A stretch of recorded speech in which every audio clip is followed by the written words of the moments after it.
Hi everyone, welcome back to my channel, and if you're new, thank you for joining. Please subscribe, like, and share if you resonate with my videos. I want to bring value and add a lot of positivity and empowerment to your lives, living with young ones, teenagers, adults with autism. I also have a link down below to my website if you want further information about me. Today I'm coming on very quickly to talk about why it's really important to set healthy boundaries, especially now during our pandemic. I'm going to give you an example why it's so important, because it's going to diffuse and hopefully over time eliminate severe meltdowns that you're seeing, I'm sure, all the time right now during this pandemic. I have a few points I'd like to cover in helping you with that. One of them, in setting clear, healthy boundaries, is learning how to tell your loved one no. It's really important to be able to tell them no so that you're setting boundaries between them and you, so that they are learning their own coping mechanisms and strategies in order to deal with their emotions. Okay? So the first thing I want to talk about is being consistent. Okay? Being consistent is the most important. My story yesterday is living during this pandemic. We had a blackout yesterday for 8 hours. We had no electricity, no internet, no anything. And had I not been establishing these boundaries with my son, and he's 22, and I see this with my clients with younger ones, that they don't do this and the behavior gets worse. But with my son, because I had established these boundaries with him, even though, it was a freak out here, there, and everywhere. We didn't know when we were going to get the, electricity back on. It was a wide range of people without electric, over 40,000 people. And I used my strategies and navigation tools I've been using with him, which is, redirecting him. We went out. His brother took him for a ride to the park. Basically, in all honesty, trying to kill time, right, in hopes that it would come back on. On top of that, it's like 95 degrees, and, our kids nowadays, they don't know what it's like to live without air conditioning. So, it was all these things, and I saw that all the work I have done over the years with him and establishing boundaries and teaching him how to cope with his, stressors and the heightened sensory and, not knowing when the electric would go on, in addition to not having anything. So I had him start doing some chores and this and that. Well, make a long story short, what happened was the meltdown did come, and it came after the electric came back on, because we still didn't have internet for another hour. Okay, so that triggered it. And it was a meltdown that I haven't seen in a long time, and I'm sure a lot of you do see. Went through all the emotions, from crying, screaming, yelling, very upset, very frustrated. I have taught him the words. He is verbal. If your child or loved one is nonverbal, really using the SocialStories and the visual aids. I do have a couple previous videos on that, short ones. You can Google that stuff and learn about it. I'll be doing more of those in the future, but, it was just really something. And the reason I'm bringing this up is because what I learned was that he was reverting back to his old coping mechanisms and me wanting to baby him. And I was not going to do that. And I stood strong, and I stayed loving and compassionate, and I upheld my boundaries. And I'm explaining this to you because this is what I call the pushback. Okay? He was getting very angry with me that I wasn't succumbing to his pleas to baby him and spend every waking, or I should say every moment, at his demand. And I know you all know what I'm talking about with that. To, just baby him. And suffice his needs. And I did to a point, but not to a point where I was treating him like he was an infant. I empowered him. And this goes to my next point, is by doing this, you're going to empower them with the self-confidence and the self-esteem and the ability for them to know that they are capable of learning how to regulate and pretty much basically, honestly, just deal with their emotions. You got to keep your words very consistent and clear and simple, and use, positive reinforcement. I will not tell my son that he's bad or it's his fault or anything like that. And I teach this with my clients. I always would encourage and emphasize starting with, I am statements. I am needing to do this right now, son. I need you to wait a minute.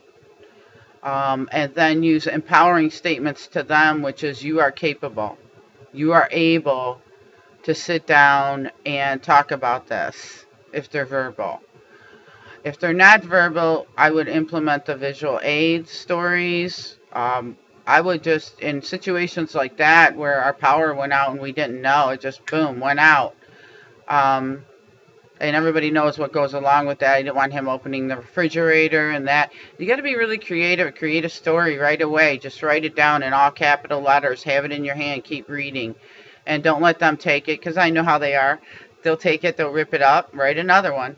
You got to be really strong, and you got to know that, you got to embody the energy that you have the confidence and that you're in control and you're calm. Okay, and it'll go well. And you do this while you're setting healthy boundaries in their lives. Okay. The other point I want to make is when they really bring the pushback on, meaning they're not going to let up, because we know how we have to keep reinstating the same things over and over, as they are repetitive and they learn from repetitiveness and the consistency of reinforcing the same words. You don't have to make up a whole bunch of words. Just keep reinforcing the same words. It was getting really late for us, and I wanted to go to sleep, and he kept coming in my room. And I tell you, I'll be honest with you, I'm just like you guys. I was getting really angry and fed up. I was exhausted. It was a very long day. It was very hot. I don't think our electricity came on till 9 p.m. So by midnight, he's still coming in my room, because now he's realizing that he didn't need to behave this way, and he's really upset, and he's just wanting, me to just adhere to his needs at midnight, and I wasn't having it. So I started my sentence with, I need to sleep. You are okay. We are safe. The electric is on. The internet's working. And I kept repeating these over and over. Okay? And here's the really important thing. Sometimes they're going to manipulate in order to you to try to push back and go back to your old ways of babying them and adhering to their needs or what they want in that moment, when you really know, my thing is, don't give in, okay? Because when you're setting these boundaries with them during a time of a crisis or something like this, this is when you're going to be tested. And so I kept with the I need, son, I feel, and kept empowering him that he was okay and he needed to go to bed. Be very careful, again, with, using wrong, telling them they're wrong or bad. I will use the words, this is unacceptable. Okay? That's going to work. I would stick with the word unacceptable. The last point I want to make is that I realize, too, in the years of doing this, many years, and I tell all my clients, is never, ever dismiss their feelings. Okay? There's nothing worse than dismissing someone's feelings. So, the men in his life sometimes, in our family will tell him, be strong, don't cry, this and that. You know, there's a fine line to everything. And the boundary there is that, you know, you don't dismiss their feelings. They have a right to feel the way they would feel, just like we do. If I'm, you know, happy or sad or whatever, I don't want someone coming to me and saying, you can't feel that way, right? So that's really important. So I will always say, I understand how you feel, okay? And give them, you know, redirect. So listening to happy songs if they're sad. If they're frustrated, it's going to be a combination of different tools that I have said in my other videos, and, you know, positive behavior reinforcement, such as the things I said a minute ago, which was about, you know, telling them they're capable. I always do, you know, the meditations on YouTube to calm, okay? Redirect. And I am telling my son now, this is a really good one for you all, is when he starts going into that obsessive thinking, okay, where you see like they can't get out of it. And I know, I mean, with highly sensitive beings, it's really something to witness, and only us in this tribe and our group, we know what this is like, and it's almost unexplainable to people outside of our circle. They don't get it. It's almost like they snap and switch into another person. So I let him get it out and then redirect him and say, you know, okay, let's clear this pattern. Let's delete this thinking. And I will go like this across his head. Delete this thinking. We are okay. We are safe. Positive affirmations. You can get a lot of those off YouTube too.